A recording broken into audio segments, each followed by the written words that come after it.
ఓం నమో వెంకటేశాయ. September 7వ తేదీ రాత్రి ఆదివారం నాడు ఆల్రెడీ ఈరోజు మనం గ్రహణాన్ని చూడబోతా ఉన్నాము. బ్లడ్ మూన్ అంటాం మనము. సో రెడ్ మూన్ అనొచ్చు, బ్లడ్ మూన్ అనొచ్చు. సో ఇది భారతదేశం మొత్తం కనిపిస్తుంది. కుంభరాశి వారికి సమస్యలు ఉన్నాయని చెప్పుకున్నాం కదా. నెక్స్ట్ జరగబోయే ఇంకొక విషయాన్ని చాలా రేర్గా జరిగేది. గ్రహణాలు వస్తూ ఉంటాయి, పోతుంటాయి, సంవత్సరానికి ఒకటో రెండో వస్తుంటాయి, పోతుంటాయి. బట్ చాలా రేర్గా అరుదుగా సంభవించేటువంటి ఒక సంఘటన జాతక చక్రంలో గ్రహాల గమనంలో ఏర్పడబోతా ఉంది. అక్టోబర్ 18వ తేదీ నాడు. ప్రస్తుతం గురువు వచ్చి మిథున రాశిలో ఉన్నాడు. కరెక్ట్గా ఇది మిథున రాశి ఇప్పుడు మనం చూపిస్తున్నది. ఇక్కడి నుండి అక్టోబర్ 18వ తేదీ నాడు, ఈ సంవత్సరం 2025 అక్టోబర్ 18వ తేదీ నాడు గురువు కర్కాటక రాశిలోకి ప్రవేశిస్తూ ఉన్నాడు.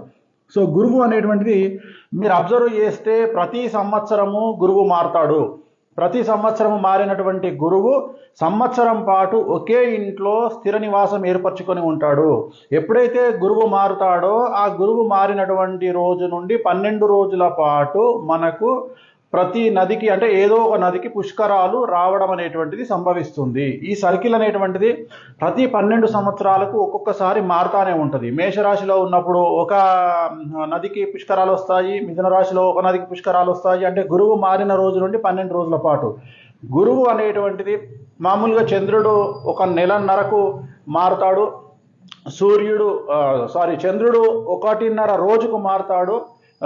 అలాగే సూర్యుడు నెలకు మారుతాడు. రాహుకేతువులు 18 నెలలకు మారుతారు. శని 2.5 సంవత్సరాలకు మారుతాడు. గురువు సంవత్సరానికి మారుతాడు. కానీ ప్రప్రథమంగా ఈ జనరేషన్లో మనం చూస్తున్న సందర్భంలో గురువు ఈ సంవత్సరం అక్టోబర్ 18వ తేదీ నాడు తను ఉన్నటువంటి పొజిషన్, అంటే మేలో మారిన గురువు మిథునంలోకి వచ్చాడు వృషభం నుండి. ఇప్పుడు అకస్మాత్తుగా మళ్ళీ మిథునం నుండి కర్కాటకంలోకి ప్రవేశిస్తూ ఉన్నాడు. ఎన్ని రోజులు ఉంటాడా ఇక్కడ అంటే 48 రోజుల పాటు కర్కాటక రాశిలో ఉన్న గురువు తిరిగి మళ్ళీ డిసెంబర్ 5వ తేదీ నాడు రాత్రి మళ్ళీ వెనక్కి వస్తాడు. సో చాలా వెరీ రేర్గా సంభవించేటువంటి పరిస్థితి.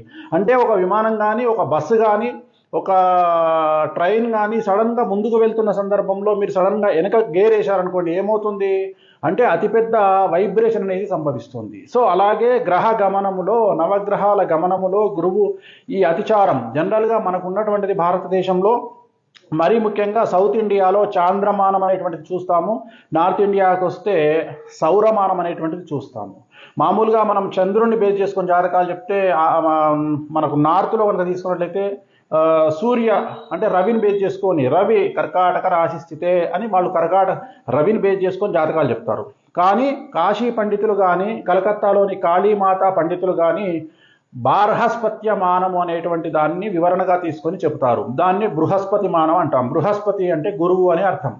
సో ఈ గురువు మానం ప్రకారం, బార్హస్పత్య మానం ప్రకారం జరిగేటిది ఏమిటి అంటే ఈ అతిచారము అనేటువంటిది ఏర్పడతా ఉంది. అంటే గురువు ఉన్నటువంటి ప్లేస్ నుండి సడన్గా ముందుకెళ్ళి వెనక్కి రావడం అనేటువంటిది ఒక పెద్ద వైబ్రేషన్కు కారణభూతం కానుంది. సో ఎన్ని రోజుల పాటు ఉంటుంది అంటే ఇంచుమించుగా 48 రోజుల పాటు ఇలా ఉంటుంది. సో దీనివల్ల ఏం జరుగుతుంది, కొన్ని రాశులకు ముఖ్యంగా సమస్యలు ఏర్పడే అవకాశాలు ఉన్నాయి. అవి ఏ రాశులు అంటే ఫస్ట్ మనం రాశి ప్రకారం తీసుకుంటే సింహరాశి వారికి సమస్యలు అనేటువంటివి ఉండబోతా ఉన్నాయి.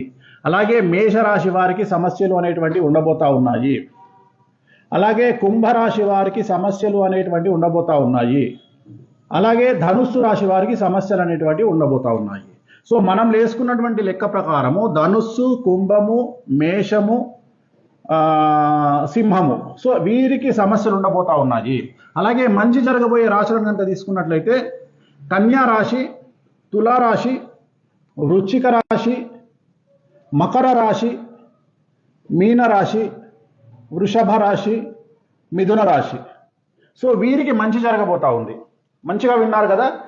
నెగిటివ్ జరగబోయే రాశులు సింహరాశి, అలాగే ధనుస్సు రాశి, కుంభరాశి, మేషరాశి, వీరికి నెగిటివ్ జరుగుతుంది. మంచి జరగబోయే రాశులు కన్య, తుల, వృశ్చికం, మకరం, మీనం, వృషభం, మిథునం, కర్కాటకం. వీరికి మంచి జరగబోతా ఉంది. సో అది కాకుండా ముఖ్యంగా విఐపీస్, వాళ్ళలో పొలిటికల్, బిజినెస్, సెలబ్రిటీస్, మీడియా, వీరికి సమస్యలు వచ్చే అవకాశం ఉంది.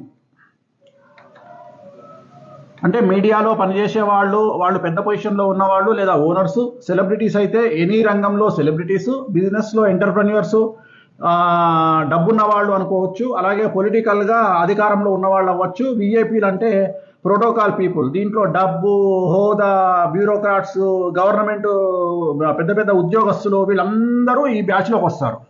సో దీంట్లో ఏం జరుగుతాయి అంటే ఫస్ట్గా తీసుకుంటే బళ్ళు ఓడలయ్యే అవకాశం ఉంది. అంటే డబ్బున్న వాళ్ళు డబ్బును అన్ఎక్స్పెక్టెడ్గా కోల్పోవడము, అలాగే డబ్బు లేని వాళ్లకు సడన్గా డబ్బు రావడము.